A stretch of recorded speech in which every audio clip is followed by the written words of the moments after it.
May 2nd, 1942, 1400 hours. Pearl Harbor, Territory of Hawaii.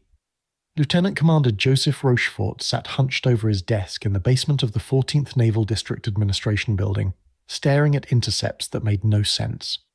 The air in Station HYPO was thick with cigarette smoke and the metallic smell of overworked calculating machines. Around him, 36 cryptanalysts worked in shifts that blurred into one continuous battle against Japanese naval communications.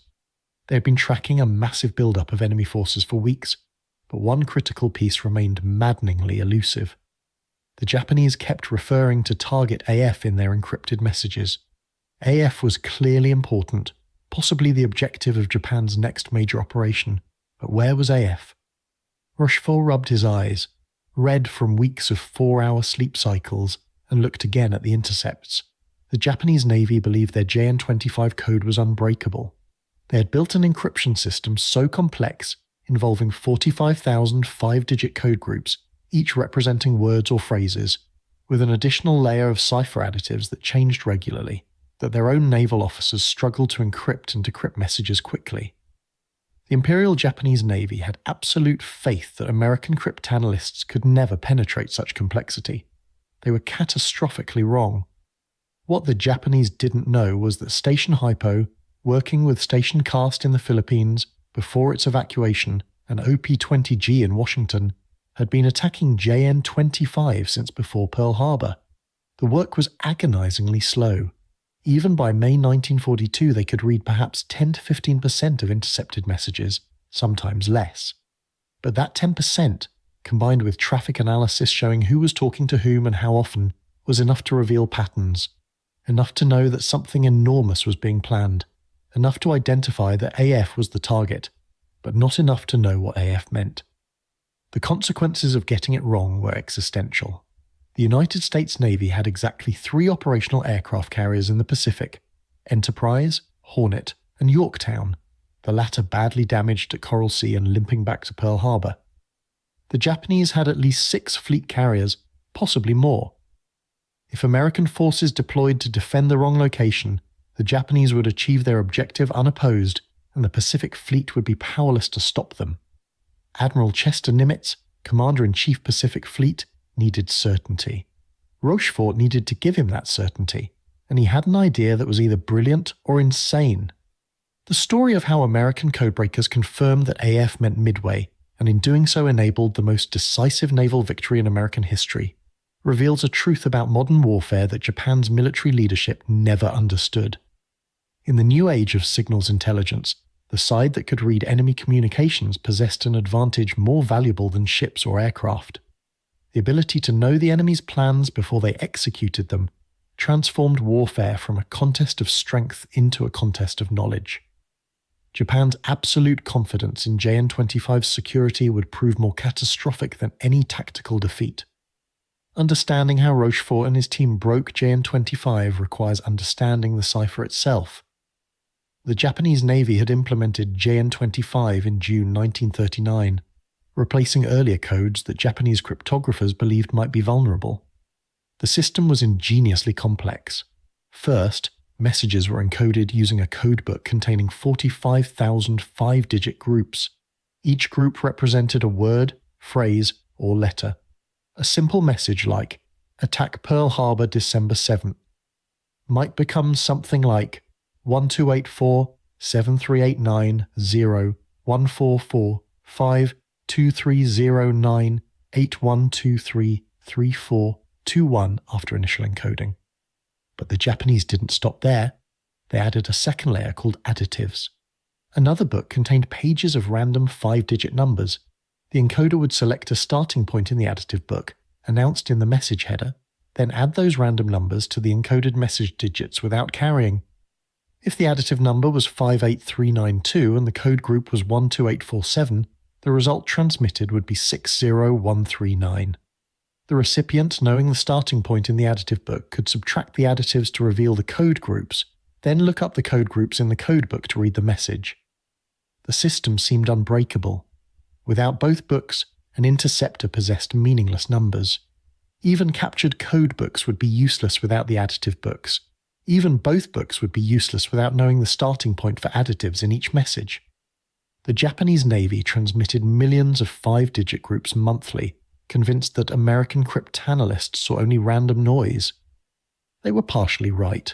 Station HYPO did see mostly noise, but not entirely. The breakthrough had come through traffic analysis, IBM punch card sorting machines, mathematical analysis of patterns, captured documents, and sheer exhausting effort by some of the most brilliant mathematical minds in America. Lieutenant Commander Thomas Dyer, Rochefort's deputy, had developed techniques using IBM tabulators to sort intercepted 5-digit groups looking for patterns. Certain groups appeared more frequently than others. Some groups appeared only at message beginnings, others clustered near numbers or dates. The traffic analysis provided context. When Japanese carriers were in port, message traffic followed predictable administrative patterns. When they put to sea, message volume increased and originators changed.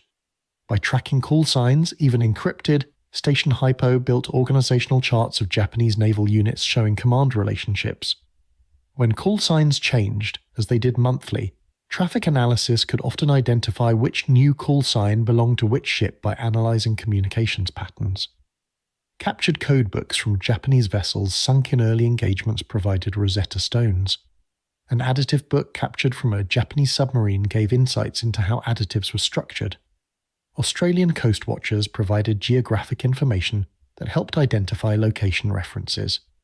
British codebreakers at Singapore before its fall shared techniques and partial solutions. Slowly, painfully, the curtain lifted on JN-25. By April 1942, Station HYPO could read fragments of messages, not complete texts, but enough to understand context. A message might read, blank blank attack blank blank carrier division blank blank may blank blank. The blanks were unreadable groups, but the readable portions revealed intent. Traffic analysis showed these messages originated from Combined Fleet headquarters and were distributed to carrier divisions, battleship divisions, and submarine squadrons. Something major was being organized. The AF designator appeared repeatedly in late April intercepts. Messages referred to occupation of AF, air attack on AF, transport group to AF, and AF invasion force. The pattern suggested AF was a location, specifically an island or base that Japan intended to capture. But which island? The Pacific contained thousands of islands. AF could be anywhere from the Aleutians to Australia. Rochefort believed AF meant Midway. His reasoning combined traffic analysis, strategic logic, and fragments of decrypted text. Geographically, Midway made sense as Japan's next objective. The atoll sat 1,300 miles northwest of Hawaii, perfectly positioned to threaten Pearl Harbor and draw out the American fleet for decisive battle.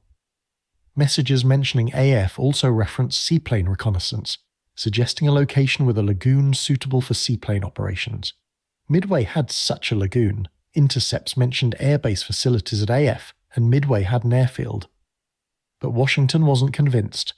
OP-20G, the Navy's codebreaking headquarters in Washington, analyzed the same intercepts and concluded AF might be the Aleutian Islands, or possibly Hawaii itself, or even the American West Coast. The disagreement threatened to paralyze American response. Without consensus on the target, Nimitz couldn't position his carriers effectively.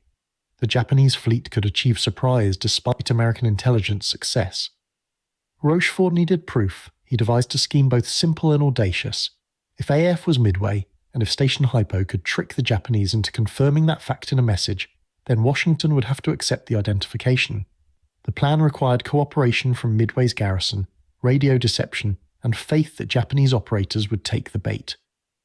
On May 19th, Rochefort proposed his plan to Captain Lawrence Safford, who commanded OP-20G, and to Admiral Nimitz's staff. Midway would send a radio message in plain language, unencrypted, reporting a failure in their freshwater distillation plant.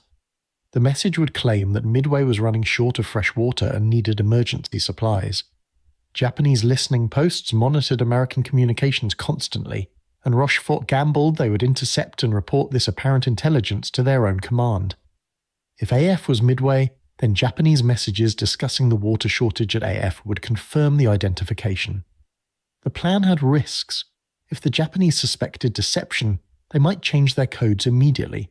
blinding American intelligence at the critical moment.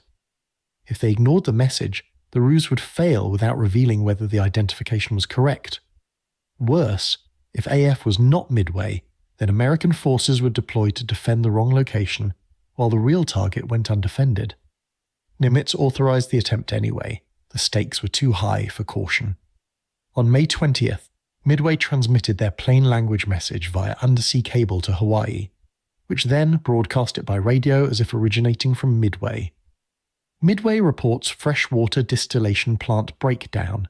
Fresh water supply critical. Emergency supplies needed immediately. Station HYPO monitored Japanese frequencies, waiting to see if the bait would be taken. They didn't have to wait long. On May 22nd, Japanese communications lit up.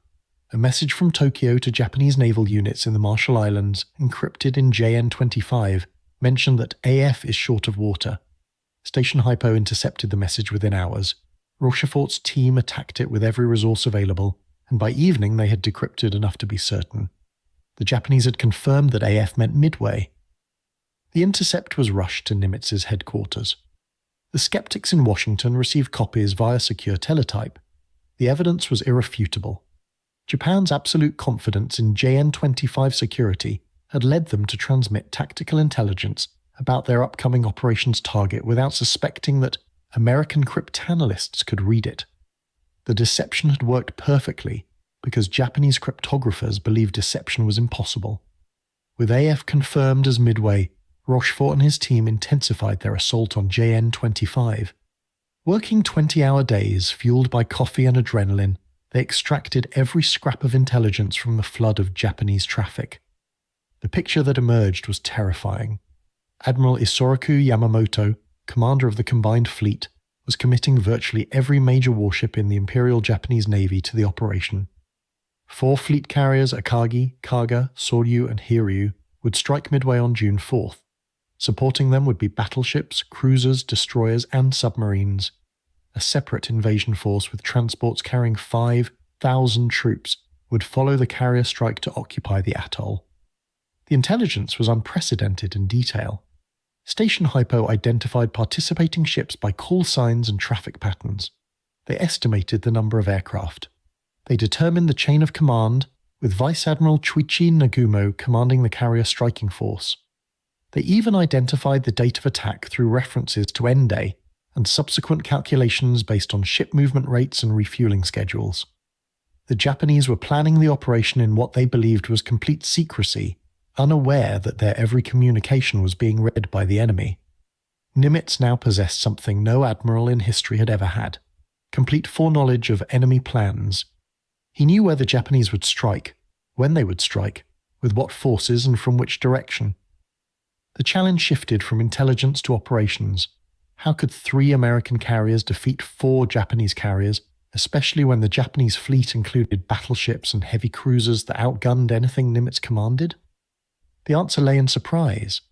Japanese planning assumed that American carriers were somewhere in the South Pacific, possibly near Coral Sea, where Yorktown and Lexington had engaged Japanese forces in early May. Yamamoto believed his Midway operation would catch the Americans dispersed and unprepared. The carriers would be too far away to intervene before Midway fell. Even if they raced north, they would arrive piecemeal, allowing Nagumo to defeat them individually. Yamamoto's intelligence failure was catastrophic. He had no idea that American codebreakers were reading his mail. Japanese naval intelligence, convinced that JN-25 was secure, never considered the possibility of compromise. When American carriers appeared northeast of Midway on June 4th, exactly where they needed to be to ambush Nagumo's carriers, Japanese commanders were thunderstruck. The ambush seemed impossible unless the Americans had possessed detailed foreknowledge, which was exactly what they had. The decryption effort at Station HYPO intensified as the battle approached. By late May, Rochefort's team was reading between 10 and 40% of intercepted messages, depending on message length and complexity. That might seem inadequate, but in the intelligence world, reading 15% of enemy communications while they read 0% of yours constitutes overwhelming advantage. Each partially decrypted message added to the mosaic. Ship movements, fuel status, aircraft readiness, commander assignments all painted a picture that grew clearer daily. The cryptanalysts paid a physical price. Rochefort himself hadn't left the basement in weeks, sleeping on a cot among the calculating machines, wearing a smoking jacket and slippers because exhaustion made him too cold in regulation uniform. Lieutenant Commander Wesley Wright, one of the most gifted cryptanalysts, worked until his hands shook too badly to operate the IBM machines. Ensigns fresh from university math programs aged visibly under the pressure. They understood what was at stake. If they missed something, if they misinterpreted a critical intercept, American carriers might sail into a trap. Washington continued to doubt even as evidence mounted. OP-20, G's analysts, perhaps suffering from not-invented-here syndrome, challenged Station HYPO's conclusions. They argued that Japanese references to dates might be deception, that force compositions might be exaggerated, that the entire Midway operation might be a feint to draw American carriers away from Hawaii, leaving Pearl Harbor vulnerable to the real attack. Rochefort fought these battles via secure teletype, defending his analysis while simultaneously extracting new intelligence from fresh intercepts. Admiral Nimitz trusted Rochefort. The commander of Pacific Fleet had his own intelligence background and understood the value of signals intelligence. More importantly, Nimitz had witnessed Station HYPO's accuracy in previous operations. When Rochefort said AF meant Midway, when he said the attack would come in early June, when he identified the participating carriers, Nimitz believed him, that trust would save the Pacific Fleet. The preparations for battle reflected intelligence certainty. Yorktown, damaged at Coral Sea with injuries that should have required 3 months of repair, was patched together at Pearl Harbor in 72 hours. Workers performed miracles of emergency repair, knowing the carrier was needed immediately. Enterprise and Hornet, returning from the Doolittle raid on Tokyo, were resupplied and refueled at forced draft pace. All 3 carriers sortied from Pearl Harbor on May 26th and 27th, heading for positions northeast of Midway designated Point Luck. They would wait there, hidden beyond Japanese reconnaissance range, until Nagumo's carriers came within striking distance. The Japanese never suspected. Their own intelligence services, relying on direction finding and traffic analysis without any ability to read American codes, concluded that American carriers remained in the South Pacific.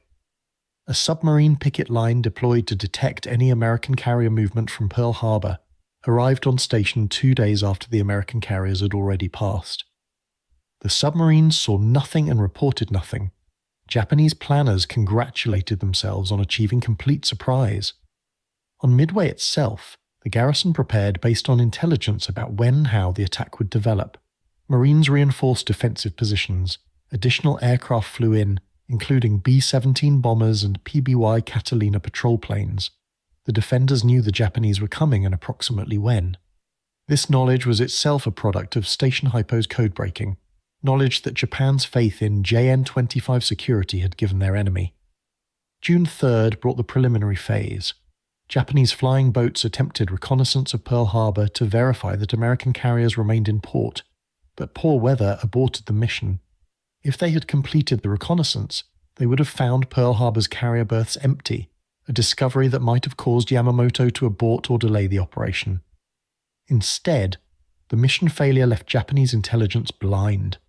American forces spotted the Japanese transport group heading for Midway and launched ineffective bomber attacks.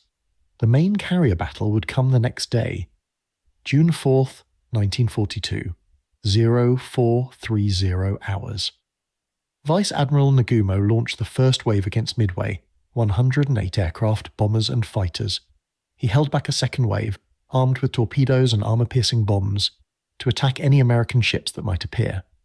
This reserve represented standard Japanese carrier doctrine: be prepared for any eventuality. Nagumo had no reason to suspect American carriers were within 300 miles. His intelligence said they were impossible far away.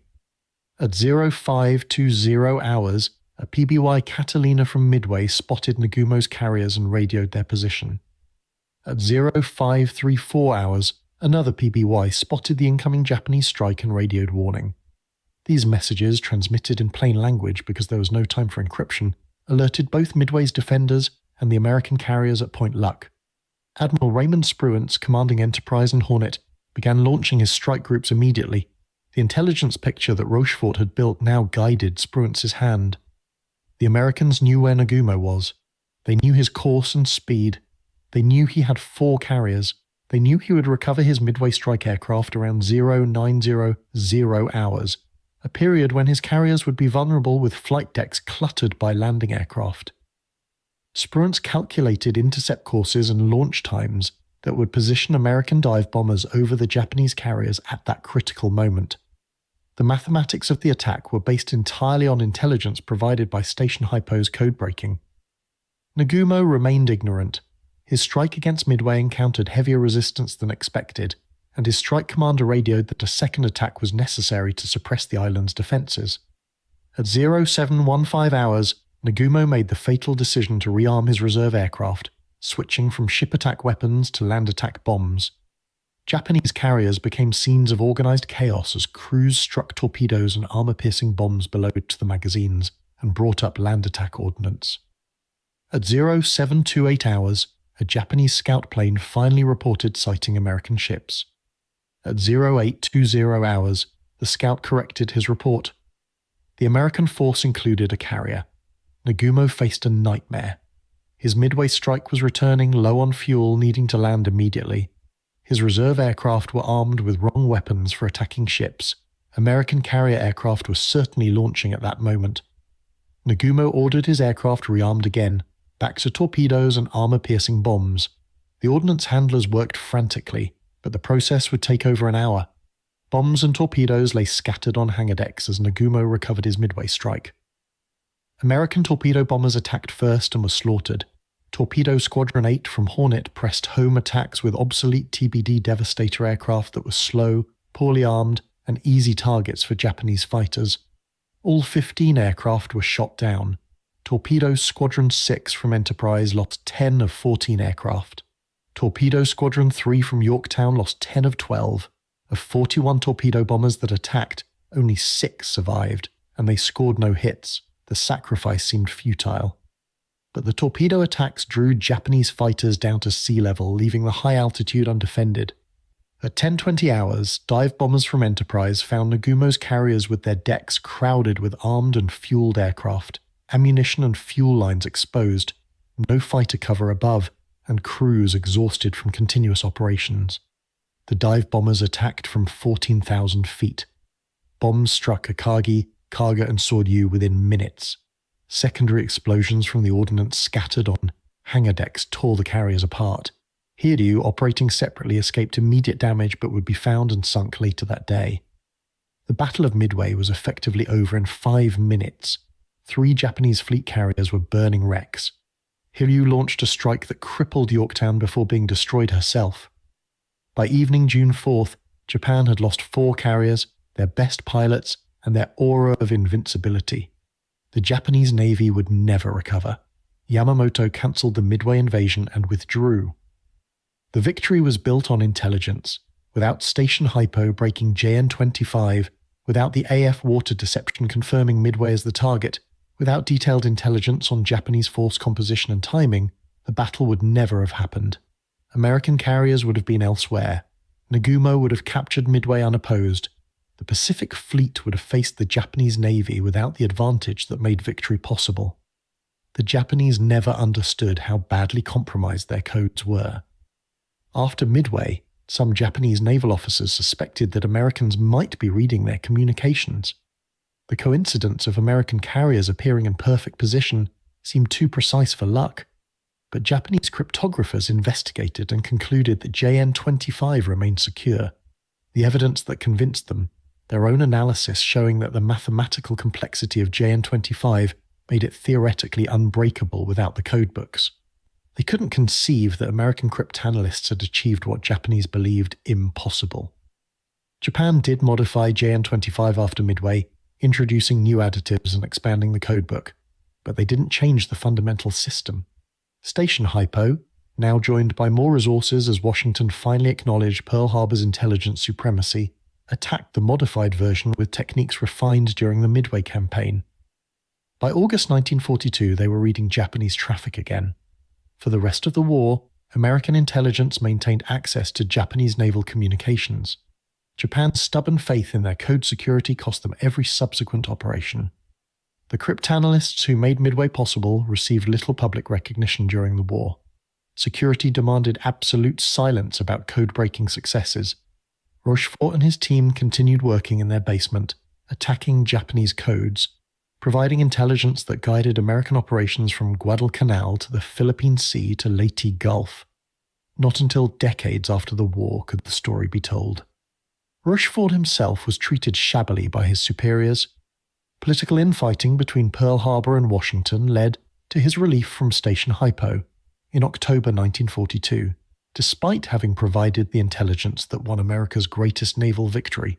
He spent the rest of the war in less important positions, never receiving proper recognition until years after retirement. The institutional Navy couldn't admit publicly what Rochefort had achieved, because admitting it would reveal that American codebreakers read Japanese communications, a secret that had to be protected. The other cryptanalysts remained similarly anonymous. Thomas Dyer, Jasper Holmes, Wesley Wright, Joseph Finnegan, and dozens of others whose mathematical genius and exhausting labour broke JN-25 received no public acknowledgement. They couldn't tell their families what they did. They watched others receive medals for victories their intelligence had enabled. Not until the 1970s, when the government began declassifying World War II signals intelligence, could the story emerge. The AF water deception remains one of the most elegant intelligence operations in military history. Simple in concept, executed perfectly, achieving exactly what was needed at the critical moment. Rochefort's insight that Japan's confidence in code security could be exploited to confirm intelligence estimates demonstrated a sophistication in intelligence craft that matched the mathematical sophistication of his cryptanalysis. He understood both the technical challenge of breaking codes and the psychological challenge of convincing commanders to trust intelligence. The Japanese failure went beyond technical cryptography. They failed to consider the possibility that their codes might be compromised because they couldn't imagine achieving such compromise themselves. Japanese cryptanalysis efforts against American codes were largely unsuccessful throughout the war. Since they couldn't break American systems, they assumed Americans couldn't break theirs. This mirror imaging, assuming the enemy possesses only capabilities you possess, is a classic intelligence failure. Japan paid for that failure at Midway and every battle thereafter. The broader lesson transcends World War II. In modern warfare, information dominance matters more than numerical superiority. 3 American carriers defeated 4 Japanese carriers because American commanders knew what Japanese commanders were planning. That knowledge, provided by cryptanalysts working with primitive by today's standards, but revolutionary for their time computing machines, transformed the Pacific War. After Midway, Japan was strategically defeated even though they fought for 3 more years. The mathematics of JN-25 breaking were formidable but not impossible. The system contained vulnerabilities that patient analysis could exploit. Certain code groups appeared in predictable contexts. Address fields were partially readable. Numbers and dates used consistent encodings. Additive books showed statistical patterns. Each vulnerability gave cryptanalysts a foothold. From footholds, they built solutions. From partial solutions, they built understanding. By Midway, that understanding was sufficient to provide tactical intelligence that determined battle outcomes. The human cost of the cryptanalytic effort is often overlooked. Rochefort's team worked under conditions that would be considered abusive today.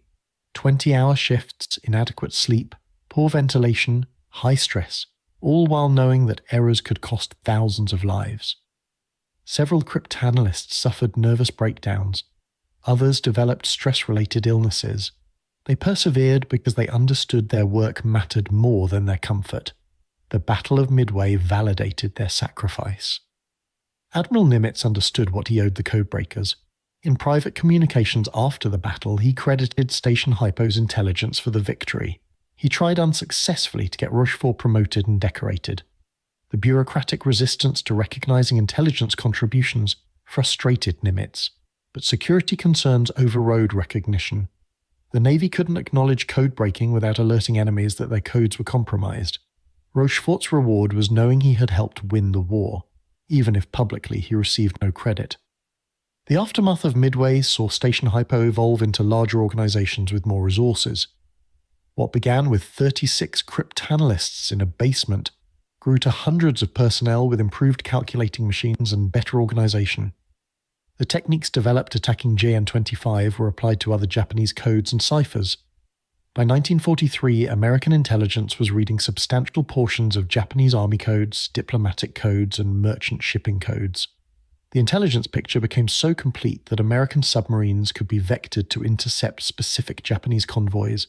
American forces could prepare for Japanese offensives before they launched, and American planners knew Japanese force dispositions better than many Japanese commanders knew them. Japan never adapted to this intelligence disadvantage. Despite evidence throughout the war that Americans possessed foreknowledge of Japanese operations, despite captured documents showing American intelligence estimates that were eerily accurate, despite the obvious pattern of American forces appearing in exactly the right places at exactly the right times, Japanese military leadership never fully acknowledged that their codes were comprehensively compromised. Organizational pride prevented admission of catastrophic failure. Admitting that codes were broken would require admitting that the cryptographers had failed, that communication security had failed, that intelligence had failed. Better to blame bad luck or American superiority in numbers than to confront the uncomfortable truth. The technical details of how Station HYPO broke JN-25 remained classified until decades after the war. The IBM tabulating machines they used, primitive by modern standards but revolutionary for their time, represented some of the first uses of automated computing for cryptanalysis. The mathematical techniques they developed, analyzing frequency distributions and searching for patterns in 5-digit groups, anticipated modern cryptanalytic approaches.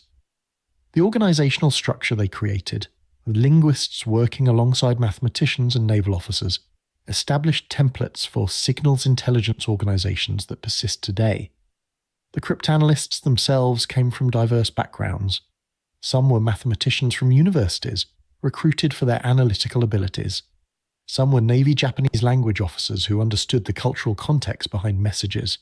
Some were radio operators who understood communications patterns. Together they formed a team whose combined abilities exceeded what any individual could achieve. The diversity of perspective was itself an advantage, allowing attacks on JN-25 from multiple directions simultaneously. The AF water deception succeeded because it exploited Japanese procedural habits. Japanese communications officers, believing their codes were secure, transmitted tactical intelligence without considering operational security implications. When they intercepted the Midway water report, they dutifully forwarded it to units that might need to know, including those preparing for the AF operation. The idea that enemies might be reading those messages never occurred to them. This procedural laziness, born from excessive confidence in technical security, created vulnerabilities that American intelligence exploited repeatedly throughout the war. The lasting impact of Midway extended far beyond the immediate tactical victory. Strategically, Japan lost the initiative in the Pacific. Psychologically, Japanese naval aviators lost the confidence that came from unbroken victory. Materially, Japan lost 4 fleet carriers and their experienced air groups, losses that could not be replaced. But perhaps, most significantly, Japan lost the element of surprise. For the rest of the war, American intelligence would read Japanese communications, denying Japan the ability to achieve surprise and giving American forces the ability to position themselves advantageously before battles began. The story of how American codebreakers confirmed that AF meant Midway, and by doing so enabled one of history's most decisive naval victories, reveals profound truths about warfare in the information age. Technical superiority in cryptography matters. Human intelligence and deception matter. Operational security matters. But most of all, the ability to know what the enemy plans before they execute those plans transforms warfare from a contest of strength to a contest of knowledge. Japan never expected their JN-25 code was cracked before Midway. That failure to expect the impossible cost them the Pacific War.